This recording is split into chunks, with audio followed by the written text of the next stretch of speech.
All right, welcome to the Jesus is Awesome podcast. Just want to share a little bit about what I was studying this morning.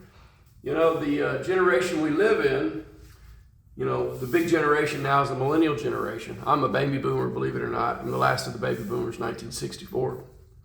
But now we live in now the big generation is the millennial generation that's coming up. And that generation is considered to be one of the most anxious generations.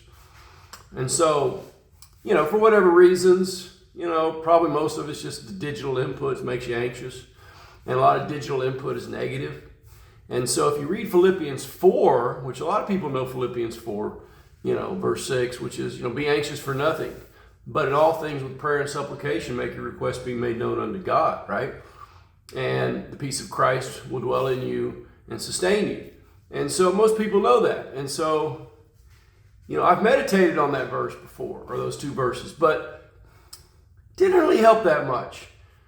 And then I decided to read the verses before and the verses after, and I say, okay, there's a little bit of work and effort that goes into, living this way and to live without anxiety.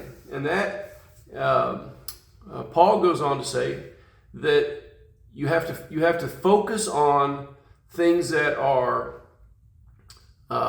true and honest and trustworthy and loving, right? Or lovely, it says actually, which I think is wonderful. Lovely is a wonderful, wonderful word. And anything of good report. And he tells us these specific things we are to focus our minds on. And it's funny because in order to get to nirvana in Buddhism, one of the 8 tenets of Buddhism is focusing on these types of things. And I always tell people you don't need other religions. Christianity has it all. A lot of times people turn away from Christianity because they just don't want to have someone else as Lord.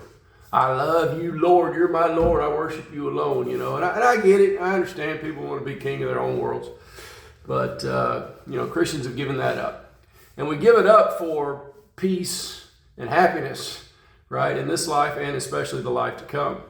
So I'm just saying, next time you read Philippians 4, read the whole text, starting in verse 1 all the way to about verse 12.